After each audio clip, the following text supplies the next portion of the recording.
voici l'hiver. J'en aime les premières tristesses, douces comme des mélancolies, l'odeur forte des feuilles tombées et le frisson matinal de la rivière. Parfois, je prends ma barque, je vais m'attacher au fond du petit bras, entre les deux îles. Et là, dans cette mort sereine de l'été, je suis enfin seul, retiré du monde, pareil à un ermite des vieux âges. Ah! Que tout est loin et que tout semble petit. Pourquoi donc me suis-je passionné hier et quelle sotte ambition avais-je d'affirmer la vérité? À cette heure, je me sens perdu comme un atome au sein de la vaste nature, je ne sais plus ce qui est vrai dans notre agitation de fourmilière, dans ces batailles de la littérature et de la politique, que nous croyons décisives et qui ne courbent pas même les grands roseaux des berges. Ce que je sais, c'est que nous sommes emportés ainsi que des brins de paille au milieu de l'éternel labeur du monde, et que cela rend modeste et sage, lorsqu'on entend ce travail de la terre, seul, par une matinée d'automne. Les eaux passent largement, quelques fins nuages, d'une blancheur de duvet, volent dans le ciel pâle, tandis qu'un silence frissonnant descend des arbres. Et je n'ai plus qu'un désir, celui de m'anéantir là, de m'abandonner à ces eaux, à ces nuages, de me perdre au fond de ce silence. Cela est si bon, de cesser les querelles de son doute et de s'en remettre à cette sérénité de la campagne, qui, elle, fait sa besogne sans un arrêt et sans une discussion. Demain, nous reprendrons nos vaines disputes.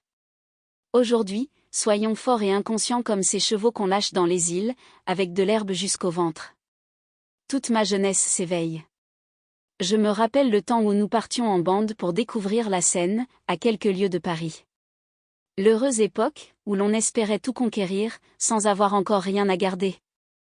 C'était un hameau, éloigné du chemin de fer, ce qui expliquait son isolement. Les maisons s'en allaient à la débandade sur une berge élevée, pourtant, lors des grandes crues, il arrivait parfois que la rivière entrait chez les habitants, et ils en étaient réduits à se visiter en barque. L'été, on descendait à la Seine par un talus gazonné où se croisaient des sentiers. Nous avions trouvé là un hôte bonhomme qui mettait toute son auberge à notre disposition. Les clients étaient rares, il n'avait que quelques paysans, le dimanche, aussi était-il enchanté de cette aubaine de Parisiens, dont la bande lui arrivait pour des semaines. Pendant 3 ans, nous fûmes les rois de la contrée. L'auberge était petite, quand nous tombions une douzaine, il fallait chercher des chambres dans le village. J'avais choisi pour moi une chambre chez le maréchal Ferrand. J'ai toujours devant les yeux cette vaste pièce, avec son armoire de chêne colossale, ses murs blanchis à la chaux où étaient collées des images, sa cheminée de plâtre sur laquelle s'étalait tout un luxe de paysans, des fleurs en papier sous verre, des boîtes dorées, gagnées dans les foires, des coquillages rapportés du Havre. Il fallait une échelle pour monter sur le lit, la pièce sentait le linge frais, la dernière lessive dont l'armoire était pleine. C'était la chambre de sa fille aînée que le maréchal me cédait, et des jupes d'indienne, des corsages de toile pendaient encore à des clous. La bande me plaisantait, en disant que je dormais là en plein dans les jupons. Le fait est que toute cette garde-robe de paysanne me troublait un peu. J'avais parfois la curiosité de visiter l'armoire et d'examiner les effets pendus. Quelle gaillarde! Les ceintures de ces robes n'étaient pas trop étroites pour moi, et 2 Parisiennes auraient dansé dans un de ces corsages. Un soir, je découvris un corset, derrière une pile de serviettes, je fus stupéfait, c'était une vraie armure, une cuirasse bardée de baleines, grande à y mettre le torse de la Vénus de Milo. D'ailleurs, la seconde année de notre séjour, la belle Ernestine épousa un boucher de Poissy. À 4 heures, le matin, des hirondelles qui avaient fait leur nid en haut de la cheminée, me réveillaient par un bavardage aigu. Pourtant, je me rendormais, mais, vers 6 heures, j'entrais dans un branle assourdissant. En bas, le maréchal se mettait à la besogne. Ma chambre était juste au-dessus de la forge. Le soufflet ronflait avec une violence de tempête, les marteaux tombaient en cadence sur l'enclume, toute la maison sautait à cette musique. Mon lit, les premiers matins, me sembla secouer si rudement, que je dus me lever, puis, je m'habituai, et, quand j'étais très lasse, les marteaux finissaient par me bercer. Nous ne venions que pour la Seine et nous y passions nos journées. En 3 ans, nous ne fîmes pas une promenade à pied, tandis qu'il n'était point d'île, de petits bras, de bails que nous ne connussions. Les arbres du bord étaient devenus nos amis, nous aurions dit le nombre des roches, nous étions chez nous à une lieue, en amont et en aval. Aujourd'hui, lorsque je ferme les yeux, ce bout de Seine se déroule encore, avec ses rideaux de peupliers, ses berges toutes fleuries de grandes fleurs bleues et violettes, ses îles désertes aux herbes géantes. Notre aubergiste avait une barque, un peu lourde, construite au Havre, je crois, et qui pouvait contenir 5 ou 6 personnes. Elle devait être solide, pour résister aux terribles aventures qu'elle traversait. Nous la poussions contre les berges, sans ménagement aucun, nous passions par-dessus les arbres tombés, nous l'enfoncions dans le sable, et si profondément, que nous devions nous mettre à l'eau, les jambes nues, afin de l'en tirer. Elle se contentait de craquer, ce qui nous faisait rire. Parfois, cédant à une pensée malfaisante, voulant l'éprouver, disions-nous, nous la jetions sur de grosses pierres, d'un violent coup de rame. Nous tombions à la renverse, tant le choc était rude, elle, entamée, avait une plainte sourde, et nous étions enchantés.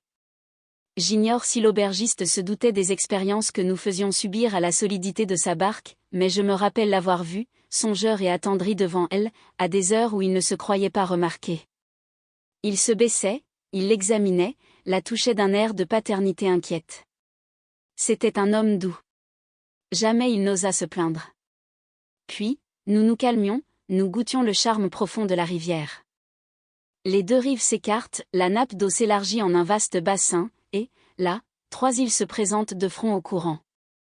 La première, à gauche, très longue, descend à près d'une demi-lieue, la seconde ménage un bras de 300 mètres au plus, et, quant à la troisième, elle n'est qu'une butte de gazon, couverte de grands arbres.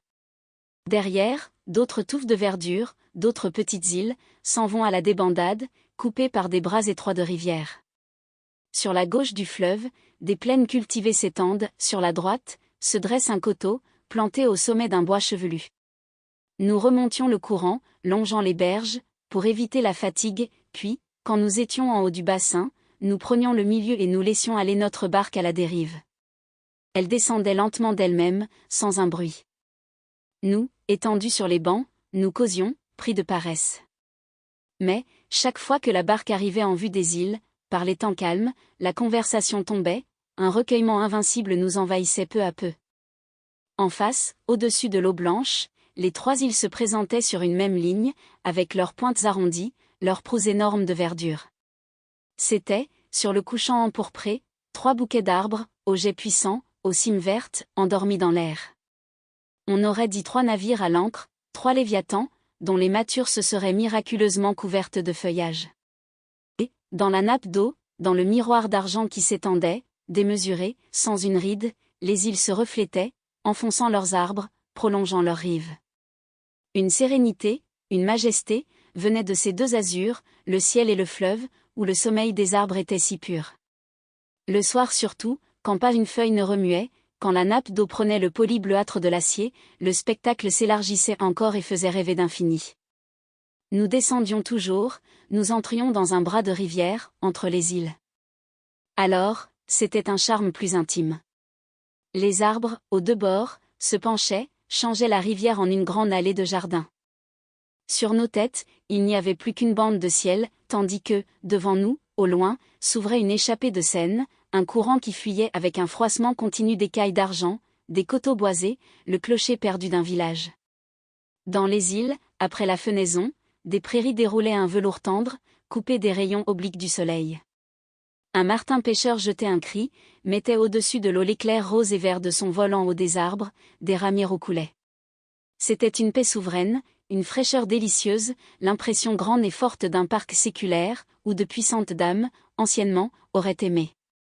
Puis, nous nous engagions dans un des petits bras, et, là, nous trouvions une joie encore. Le maniement des rames devenait impossible. Il fallait s'abandonner et se servir de la gaffe, dans les endroits difficiles. Les murs des arbres s'étaient resserrés, les cimes se rejoignaient, on filait sous une voûte, sans apercevoir un coin de ciel. Des saules centenaires, à moitié déracinés par le courant, montraient l'emmêlement de leurs racines, pareils à des nœuds de couleuvre. Leurs troncs semblaient pourris, se penchaient, dans des attitudes tragiques de noyés, retenus par les cheveux, et, de ce bois crevassé, livide, sali des écumes du flot, toute une jeunesse de frêles tiges et de feuilles délicates s'épanouissait, montait, retombait en pluie.